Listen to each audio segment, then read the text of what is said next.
Verisurf simplifies plan creation through the automatic extraction of features from clouds and meshes. An option to extract features to a plan from clouds and meshes provides an easy, fast, and reliable way to create inspection plans to analyze part tolerance condition using scanned data. Features are extracted based on their projection to corresponding entities in the model, and pre-selection can be used to limit extraction to specific features.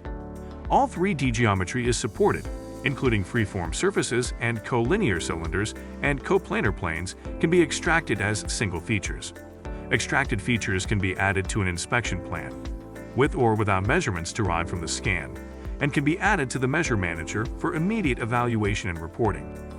If the CAD model contains MBD callouts, extraction can be limited to only those features that are designated for inspection.